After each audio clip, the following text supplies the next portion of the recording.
people. And Sharon understands that how beneficial it is to be able to speak to grow her business, right? So she puts in the time, she puts in the effort to secure a speaking engagement. She prepares her talk and she gives her presentation, and it's fabulous. But no one signs up for her services. I'm just wondering, can you identify with Sharon? The issue is that there are many, many talented speakers. Yes, they are talented with what they do and what they offer, yet they struggle. They struggle to get enough talks from enough clients from their talks. My name is Star Babatun, and I am the founder of Own Your Stage Speaker Training Company. And I believe that every time you speak, it is a performance, and every place you speak is a stage. Now, I know that there are talented speakers who struggle to give the performances they want on the stages they take. And the result is they don't get enough clients from their talks. But imagine this, right? Imagine you are standing on the stage in front of an audience of thousands, or it might be an audience of 25, right? But you are practiced. Ooh, you are poised, right? The audience is sitting on the edge of their seats. They're eager for your every word. And your message, your message is clear. Your talk is organized and compelling. And when you're done, hundreds of people rush to sign up for your programs and buy your services. And the end result is that you get more clients, more money, more impact on every stage you take, every time you speak. In essence, you are owning the stage and being the star speaker that you were born to be. So just so you know, I know a little something about shining like a star. And I also know about hiding your light and denying your gifts. From the time I was 7 years old, I was on stages, right? I was in television commercials, I was in TV shows, I was in movies, I was on the stage, I was all over. And I absolutely loved it. I loved being on stage. I loved engaging with people. It was my joy. But at the height of my career, there was a lot of tension going on in my house, a lot of hostility. And you know, I know now that it's a lot of pressure to have children who are in show business, but I didn't know it then. At that time, I thought that all of the problems that were happening in my family, I thought they were my fault. I thought they were because of me, because of my success, because I was standing in the spotlight. And so when I turned 18, I decided I was done. That's it. I would never take the stage again. I would never stand in the spotlight. I took my light, my joy. I packed it up in a little box. I taped it shut and I put it up on the shelf. And I left it there for 25 years. 25 years. This is a lifetime of denying my light, denying the stage, running from the stage, hiding from the stage. I was trying to run from my destiny, but I ended up back there anyway. Here's what happened. So I went on to have a pretty good life, you know, average, normal life. I got a husband, had some kids, we had a house, the mortgage, you know, I became an attorney. Everything was okay until it wasn't. It's like I always had this feeling that something was missing, that I wasn't living up to my potential. There was just this nagging feeling inside. I wonder if you understand. I wonder if you know what it's like to have that feeling, like it's like at the edge of your mind, just saying you could be doing better, you should be doing better. The one that says you're not happy here, there is more for you to do. Maybe you know what that was like, because that's what I was feeling every day that was haunting me. But I was not about to let it go. Oh no, look, I had a really good job, 6-figure income. We had benefits, the kids were in private school. Come on, there is no way that I was messing up what I had. Les Brown says that sometimes when you are too afraid to make a move in your life, life will move on you. And in the course of a year, life moved on me. Over the span of a year, my father passed away. My marriage fell apart and my job went away. I was so lost and confused and depressed. And during that time, a friend invited me to go to a personal development seminar. And look, I didn't want to go to that seminar. I didn't want to go and be positive. I was in my misery. I was swimming in my misery and I really didn't want to leave. But I went to this seminar anyway, and I'm telling you, it changed everything. I remember sitting, it was on a mountaintop in Aspen, Colorado, right? And I'm sitting in the audience and I'm watching these amazing speakers go across the stage, right? Michael Gerber is there, Brian Tracy was there, Barbara DeAngelis. I mean, all of the greats were going across the stage. And I remember thinking, I love what they're doing. Not just what they were doing on the stage, but I loved how they were impacting the audience. And I decided in that moment that that's what I wanted to do, that I wanted to be on the stage just like that. And I'm telling you, it was only then that I remembered that that's where I used to be, that was my life. And in that moment, I decided I was going back to the stage, but this time as a speaker and a trainer. And as soon as I made that decision, onto the stage comes world-renowned motivational speaker Les Brown. Now, to be honest, I didn't know who Les was, but I was about to find out.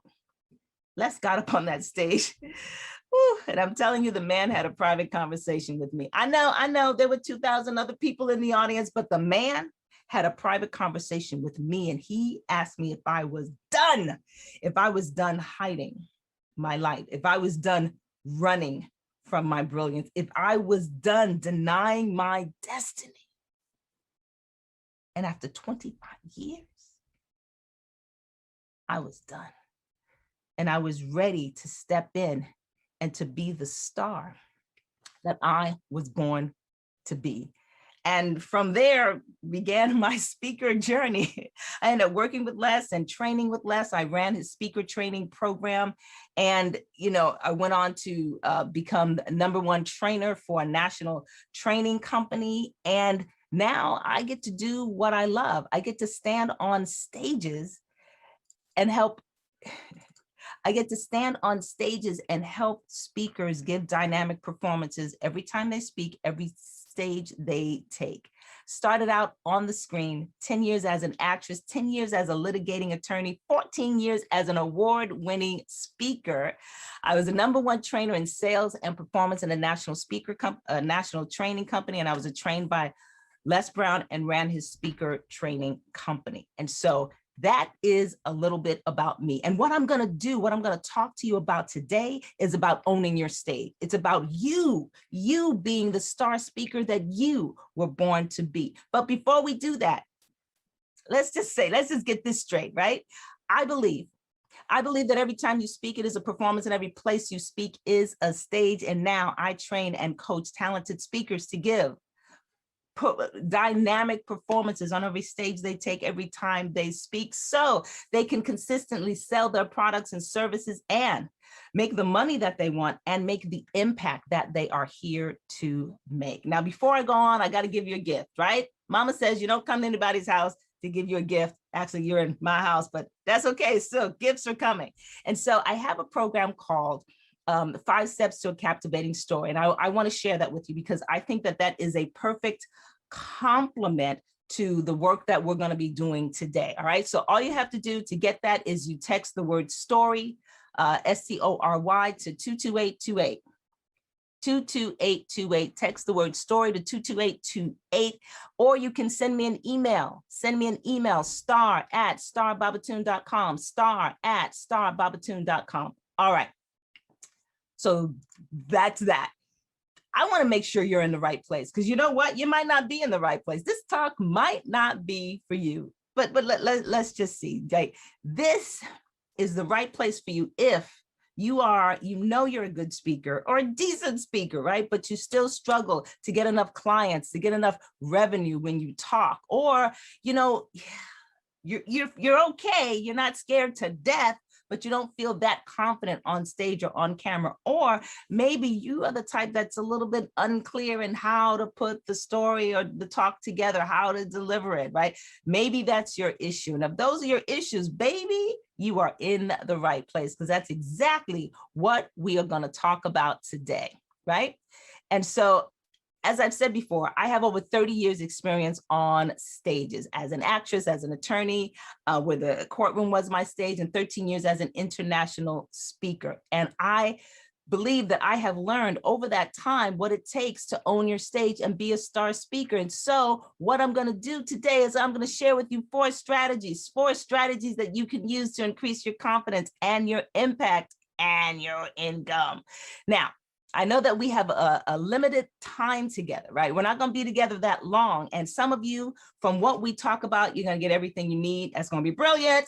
Absolutely. But some of you are going to say, ooh, I think I need a little bit more. I think I need a little bit more, a little more support. And if that sounds like you, I promise that I will let you know how I can support you so that you can fully implement the things I'm going to teach you today, so that you can reap the benefits of more clients, more money, more impact. All right. So if you're ready to be a star speaker, we'll just go ahead and get started. Now, what I'm going to tell you, the four strategies, they are the acronym STAR, because, well, my name is Star. And they are, the S is for storytelling, the T is for tangible tips, the A is for authentic performance, and the R is for relatable messenger. All right, so let's go ahead and jump into that. The first strategy is storytelling. Here's the deal. The best speakers are the best storytellers. From the time we were small, we have been intrigued by story. In fact, we are hardwired to love stories. And as we grow up, we don't lose that connection with stories. But now we've got stories of our own. Yes, yes, yes, because we have these experiences, we have stories. These are things that have happened to us that can serve as a source of inspiration and learning for others. But they are no good if no one gets to hear them. They're no good. Now, one of the most important stories that you will ever tell, one of the most important stories that you have in your arsenal is your signature story. This is the story that tells the world about who you are and what you have to offer and why they should care. This is the story that you will tell over and over and over again. You think of any of the great speakers of today, any of them, and you know their stories. Les Brown, born on the floor of an abandoned building in Florida. Lisa Nichols, only $11 in the bank, couldn't get enough money out to get diapers for her child. Eric Thomas, sleeping in a crack house so he could protect his mother. You know their stories. They are known for their stories, and you should be as well. So you want to make sure that you can tell your signature story. But I got to tell you, that's not the only story that matters. Oh, no, it's not. It's an important one, but there are other stories. As I mentioned, when I transitioned from being an attorney to being a speaker, I was trained by Les Brown. And one of the things that Les would always say, he'd always say, Star, don't ever tell a story without a point and never make okay, I'm not going to try to do Les's voice, but here's the deal. What he said was, you never make a point without a story. You never tell a story without a point. And in all the training that I have done, and I've done over 7,000 hours of training in 47 states, right?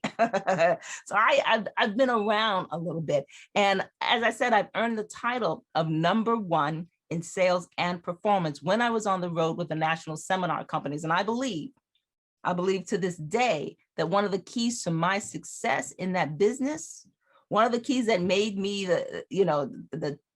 one of the top 3 and then the top trainer was the fact that I use stories to make points. Yes, look, I am teaching FMLA, Family Medical Leave Act, in Act and a bunch of other legal or HR topics, okay? Not the kind of sexy topics that people really want to know, but people loved my trainings because I told stories. Here's the deal. People have to be able to see themselves when you're talking, right? They have to be able to connect with you, and that's what stories do. People cannot see themselves in facts and figures. I'm sorry, but they can't, right? Graphs and charts, can't see myself there. And if people don't see themselves in your content, they will not connect with you. And if they don't connect, well, what are you doing? So we have to make sure that people can see themselves in your story. And here's the problem. I'm gonna tell you what the problem is. The problem is you are boring your audience to death with your facts and your figures. Okay, no offense, not trying to hurt your feelings, but you know who you are. You've got data and you're just throwing up this data all over your audience. You know what? That's a problem. That's a problem. Another problem is you're talking too much about the details, right? You're getting into too much of the details of your facts and your figures and your graphs. Really, it's too much. And the next thing is that you're not making a connection. You're not making a connection. If you don't make a connection with your audience, they're not going to buy into your ideas. They're not going to buy into you. And guess what? They're not going to buy.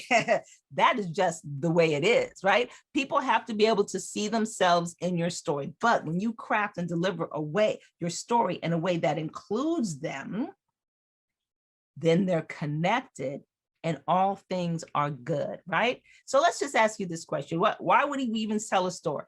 Why is it necessary to tell your story? And I'm going to tell you why it's necessary to tell your story. Three reasons. You ready? First of all, it adds distinction. Here's the deal.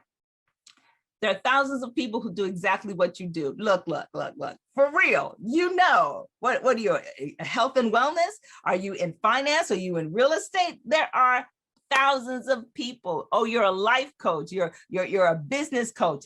Thousands, tens of thousands of people who do exactly what you do. You're going to say, yes, but we have great service and we really care about our customers. Yeah, everybody says that. But what is it that makes you different? They may sell what you sell. They may have great service, but here's one thing they don't have. They don't have your story. They don't have your story because it's your story. So that story, that is what is going to distinguish you from all of the other competitors. That's one reason to tell your story.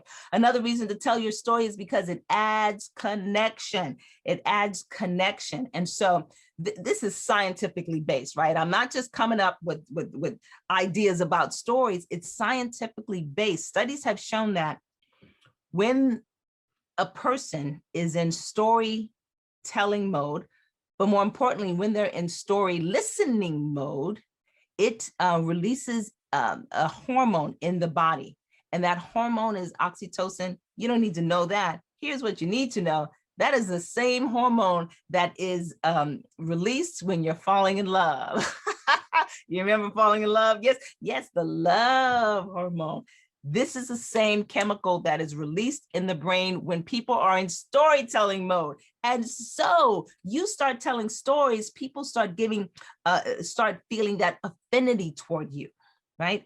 You are building connection. And also when you tell a story that reveals a little bit about you, that definitely creates connection. So that's another reason you want to tell your story. A third reason you want to tell your story is because it increases conversion. Again, scientifically proven. There was a study by Harvard University that showed that when people were in storytelling mode and they were in all of the chemical reaction, they were more likely to have brand loyalty regardless of price. Did you hear that? Price doesn't even matter because there's that connection and you've been there yourself. You've been in a place where you've gone to a store, maybe to buy a car, and you are ready to fork over some money. Cash in pocket, check. Here's my Black American Express card. You're ready to go. And yet you talk to a salesperson and they turn you off. You ever been there? You talk to a salesperson and they're like, I don't know, you're not feeling a connection. And you will keep that money right in your pocket, won't you? You know, you've been there. I've been there for sure. And I just don't want to spend my money here. Can I talk to someone else, please? I just want someone who's going to be grateful for my money. I want someone with whom I can connect. And so that is why you want to tell your story. And I want to give you a little storytelling tip, all right? Because people come to me all the time, Star, how do I tell my story? Well, first of all, they come, I've got so many stories, Star, so many stories, I don't even know where to begin. Or they come, they say, Star, I don't have any story. Where am I supposed to find a story? I don't know how to do it. All right, and so I help people in both of those situations. I want to give you a quick and easy tip on how to tell a story. It's going to sound ridiculously simple. You ready? Here it goes. Once upon a time, then one day, and now. That's it. That's how you tell a story. Seriously. And I know you're saying that sounds like Cinderella. That sounds like a fairy tale. It is. Fairy tales follow a formula. All good writing, good speaking follows a formula. It's like this: beginning, middle, end. This is so incredibly simple. And yet, you've heard speakers who do not follow that formula. They start in the middle, and then they just end, but there's no conclusion. You don't get the context, right? And sometimes there's no conflict. It's ridiculous, right? And I just gotta say, my daughter, famous for telling stories that go nowhere. Hey, Mom, I was in the park the other day and there was a bee. That's it. End of story. That did not have, that had a once upon a time. I was in the park. There was a, where's the story, baby? That's all right. I love her. I love her, but she's not a storyteller. You, on the other hand, are a storyteller. So this is a good tip for you, right? Once upon a time, then one day, and now. Once upon a time, there was a fish named Nemo who lived on a reef with his overprotective father. Then one day, Nemo gets mad. He runs away. He has all kinds of adventures. And now Nemo and his father live on the reef together. They both have a better understanding of Nemo's ability to take care of himself. Ta-da! Story. You've got to have a beginning, a middle, and end. The once upon a time, context. Tell me the who, what, when, where, so I know who the characters are. Body. Then one day, there's got to be some sort of conflict. There's got to be something that goes awry, right? Otherwise, we have no story. So then one day, tell me what happens then. And then I need you to wrap that up in a bow. Tell me what the lesson is, close up all the loose ends. Does that make sense?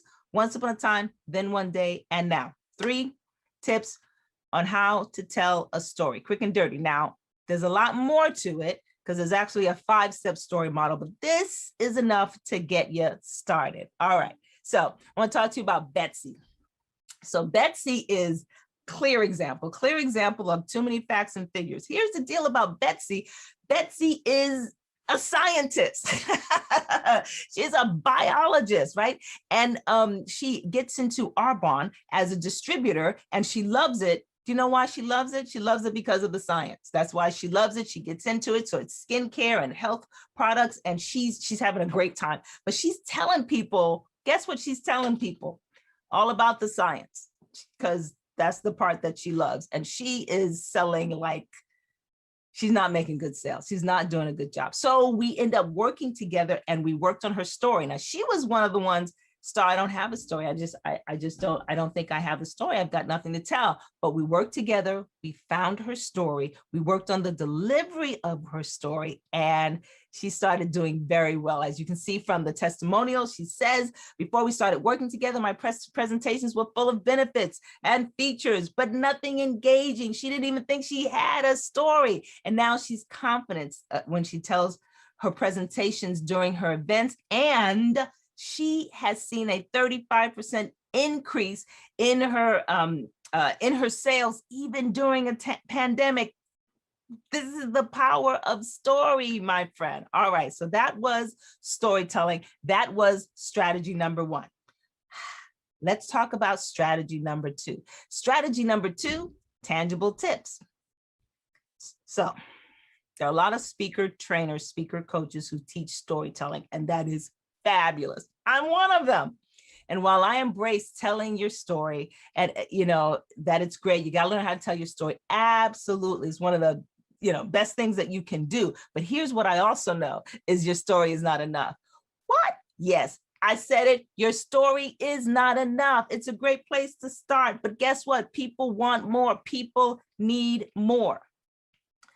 No one wants to sit through an all-day sales pitch, right? And I know this because that's what my evaluation said when when I started out as a speaker for that training company. Remember the training company? I said that I was #1 in sales and performance. Let's just say I didn't start at #1. Let's just say I started at number 300, but that's all right. That's all right. And so, part of my job was to sell products and memberships and that sort of thing, but people just didn't want to hear it. They didn't want to hear it. What they really wanted to hear is some tips, some tangible tips. How do I use the stuff that you're talking about, right? How do I use that? That is what they wanted, okay? And so I want to talk about Angel for a moment. Angel had a story, and it was about overcoming abuse and that sort of thing. And she, she was invited to speak, and they'd ask her to speak, and she would tell them her story. And it was a heavy story. It was a heavy story, and it pulled a lot out of her. And I'm telling you, by the time she was done, she kind of felt like she was drained. It was a lot. And people would come up and congratulate her. You're so brave. Thank you for sharing their story. And they would pat her on the back and give her a tissue and, love on her and all of that stuff. And she came to work with me because she said, that is not what I want. Plus, it took her 3 days to recover, 3 days to recover from that. It's not what she wanted. It's not how she wanted to show up in the world. And she didn't know what to do. And she came to work with me, and I pretty much told her the issue is, my love, that you're just telling your story, and your story is not enough. It's not, that's it. Your story is not enough, right? And so for some people, the problem is just that with Angel. Story's not enough, right? We need more than that. Or you're given too much information, or your points are not sticky. It's not the kind of points that people can grab onto and believe and repeat, right? And so this is why tangible tips are important, right? Because people want value. They don't just want to know about your story. They want to know, what do I do, right?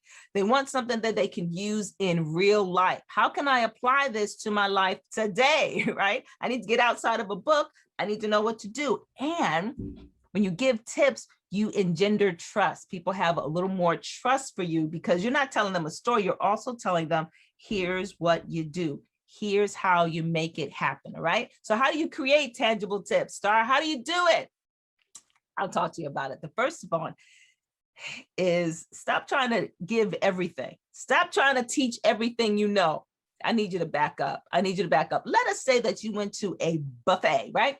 You're going to a buffet and there you've got all the food that you want, and they just keep piling it on. You're not that hungry. You're a little bit hungry, but they just keep piling the food on. By the time the food gets up to here, guess what? You've lost your appetite. It's too much. And this is a lot of times what we do with our clients or our audiences. We want to just pile it on. Please, please. All they wanted was an appetizer, and you are piling on a 7-course meal plus dessert. Stop. Back up. Don't do it. All right. So understand that less is more, right? Also, you want to make sure that you extract the key points with the audience, right?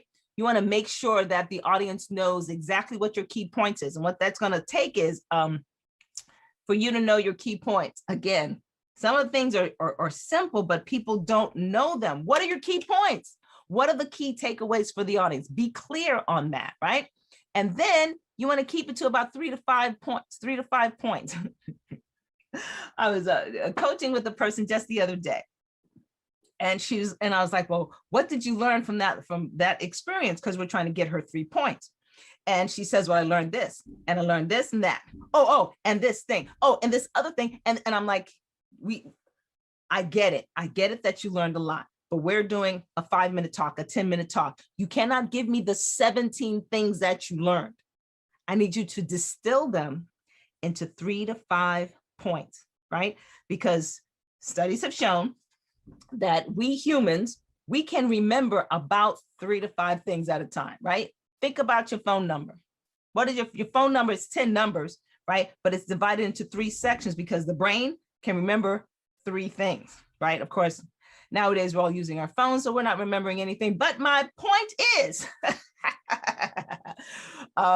the point is that those 3 things, you want to have 3 to 5 points. Does that make sense? All right. So I want to talk to you about Brenda. Oh my God. Brenda's a great client. And she was the type that wanted to give everything. She's got 20 plus years of leadership skills, and she just wanted to pour all of that, just pour all of that onto her audience, and it was just too much. And we had to scale it back. Come on, just give me some tangible tips. And she was another one where, well, how about all 20 of these? No, we're not going to do that. She had a good long time. She had like a 2-hour presentation. So I'm like, well, look, we can give 5. Can you narrow it down to 5? And she was able to narrow it down to 5. And as she says in her testimonial, she wasn't sure how to share 20 years of experience, but we pared it down, helped her create a presentation that was just enough that people felt satisfied, but not overstuffed, right? And not only did she deliver an incredible speech, but she immediately got 5 clients and she was invited to come back and speak again. If she had given over too much, I doubt that would have happened, because people would have said, okay, I'm full, enough, Brenda. But she gave them just enough. So you want to make sure that you are giving tangible tips. That's strategy number 2, tangible tips. All right, so strategy number 3 is authentic performance, and that begins with your A, right? There we go. Strategy number 3 is authentic performance. And you might be saying, authentic performance, but start, if you're performing, you can't be authentic. And I want to say, yes, you can. And that's exactly the kind of performance you want. What does it mean to be authentically performance? See, like I said, I believe that every time you speak, it is a performance, and every place you speak is a stage. So when I talk about performance, what I'm talking about, it's not acting like something else. I'm talking about being in congruence with what you're talking about, right? I'm talking about showing up and being present. I'm talking about being your best, right? I'm talking about making sure that your words and your actions and your reactions match, because you have been in situations where people have spoken and their words don't match their actions. And you're like, I don't believe you and I don't trust you. And so when you are telling your story, or you are or giving your presentation, all of that has to match. I mean, if you think of an actor that you like, right? One of the things that you love about them is the fact that they don't look like they're acting. They look like they are really that character in that moment. It doesn't feel like they're putting on a show. It feels real. Why? Because they immerse themselves into the character and they show up. That is what I'm asking for you. I'm asking you to show up. And who's the character you're playing? You are playing the character of you. So I need you to immerse yourself into that character. It's like when you do any kind of job, you are evaluated on your performance, right? How you show up, how well you do your job. It's the same thing when you're having a conversation, right? Every time you speak, you want to show up, you want to do your best. You want to be authentic in that moment. And so that is what authentic performance is about. And so I want to talk about Wendy Ida. She is a fitness expert. She's phenomenal, right? But she told a story about escaping domestic violence, right? And she told this story. She was doing a presentation, and it was very interesting because she told that story like she was reporting the news. She was so disconnected from it. She was just, the words were just coming out, right? She says, I had a 15-minute window to leave my house. And so I gathered the kids, we got in the car, and then we ran off, and, you know, he chased us and we ended up in a hotel. That's how she's telling the story. It is such an impactful story. And I believe that that was not the best way to do it. So here's the problem. Here's the problem with most people, right? the problem with most people is that they're focused on the content, right? They're focused on the content. They're not focused on the delivery. Guess what? You need both. Thank you very much. And it looks fake when your face doesn't match your words. I remember the first time I was doing a presentation where I talked about my son. My son was diagnosed with a life-threatening disease. And I was telling the story about it like this. I was telling the story like this with a great big smile on my face, because I always smile, because my smile is one of my best attributes. And people were like, that's creepy, because you're talking about a very serious situation, but your face doesn't match your words. So you got to make sure your face matches your word, and you want to make sure you can build in the tension. And so with Wendy, what we did is we took one of her scenes where she was trying to decide if she was going to go back home to pick up the something that was owned by her child, or keep going and make their escape. And I had her set at the stop sign. That's part of the story. Bring me to that moment where she had to think, am I going to go back, or am I going to go forward? Am I going to go back, or am I going to go forward? The light turned green and I turned back. Oh my God, the audience is like, oh, why? Because we built tension. We brought them into the moment. That is a performance. Was it fake? No, I just made her get to that real moment. And so that is your tangible tips, right? And why do we want it? Because people want to be entertained. Look, and it engages the audience, and it helps the audience remember. So here's some tips from authentic performance. Slow down, tap into the emotion. Use your voice, your volume, your pace, your silence. And make sure you bring your whole body into it, right? So that is that. And Eldana Lewis Fernandez is another one of my clients. We had her give her presentation, and when we talk about performance, she gave her first presentation. She's retired military, and she was in her camouflage, her fatigues. And I said, dress it up, put on your dress blues, and had her strut down the center stage with her uniform on. Oh my God, she got a standing ovation before she even began. And she says that she was already a good speaker, but she wasn't making the impact. When she worked with me and did that presentation, as she said, the audience was riveted. They were so quiet, waiting for her every move. Why? Because she gave an authentic performance. So that's strategy number 2, authentic. Number 3, authentic performance. Now, we got strategy number 4, you got to be a relatable messenger. Here's a problem.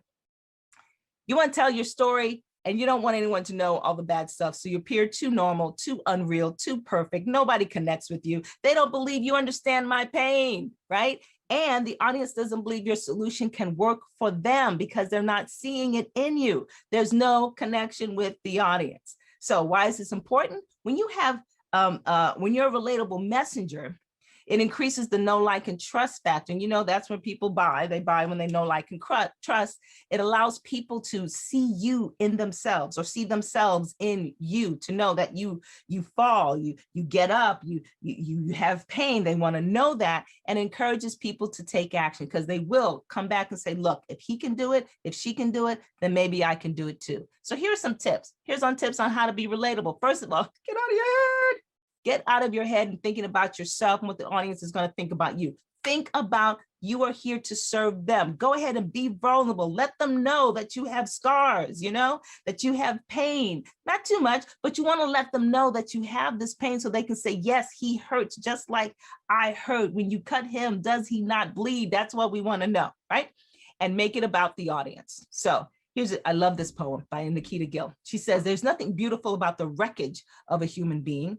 There's nothing beautiful about that damage, but what is beautiful is their strength and resilience. What matters is how they pick through the wreckage and build something beautiful. People want to know, not necessarily how bad your life is, but what they want to know is, how did you go from here to here? How'd you pull it through? This makes you a relatable person. And so I was working with my friend Pam, my client Pam, and she's already speaking to grow her business. She helps women of a certain age with retirement and money and that sort of thing. And she knew that the people she was talking to needed what she was giving them, but they just would not buy. We worked together, and we worked on telling her story of why she was even doing this. It made her more relatable. Talked about her pain and watching her mother, struggle with finances, almost going through foreclosure. Yes, we tell that, she became a relatable messenger. And she says she closed 4 times as many clients because that's what happens when you're relatable. Strategy number 4, you gotta be a relatable messenger. All right, so those were your 4 tips. Let's just review them right now. The S is for storytelling. The T is for tangible tips. The A is for authentic performance. And the R is for relatable messenger. This is how you own your stage and be the star speaker that you were born to be. I wanted to remind you of the free gift. Text the word story to 22828 or send me an email, star@starbabatoon.com. There are many of you who got what you need right now, but some of you, know that you need more, right? You want greater impact. You want deeper connection. You want to make more money, and you want to do this every time you speak. I need you to imagine. Imagine you're getting more clients to buy your services. Imagine you're able to surpass your income goals. Imagine you are making a greater impact.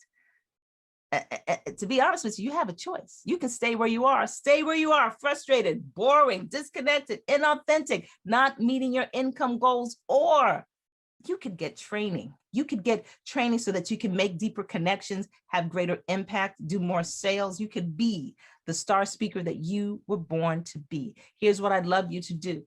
If you want some support on your speaker journey, do me a favor. Give me a call. Let's set up a time. You can go to timewithstar.com. I have 10 slots open on my calendar, and I look forward to speaking with you. Here's my contact information, star@starbabatoon.com. Website is starbabatoon.com. And there's my phone number. I want us to go ahead and keep in touch. And I'll leave you with this. Somebody needs what you have. Somebody needs your voice. They need your product. They need your services. I remember when I was sitting on that mountain's top with when I saw Les Brown for the first time. There were 12 speakers there that day, 12 speakers who went across the stage who impressed me, but there was only one speaker who just absolutely touched my heart and led me forward and gave me the confidence to think that I could do this thing. It was one speaker, and he changed the trajectory of my entire life. One out of many. So you may sit around and go, there are other people who do what I do. There are other people who have what I have, but I'll tell you this, no one has your story. No one has your products, your services the way you deliver them.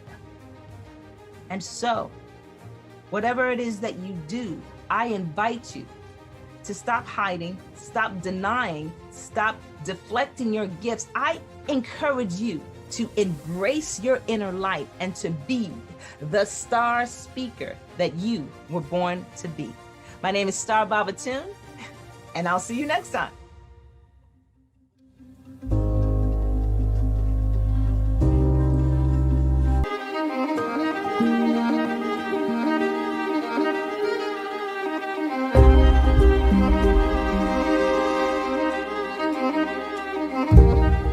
Hello, everyone. My name is Obiama Martin, and I am absolutely delighted that I get an opportunity to share my heart with you on today. And so many of you are meeting me for the first time and don't know who I am. And so let me kind of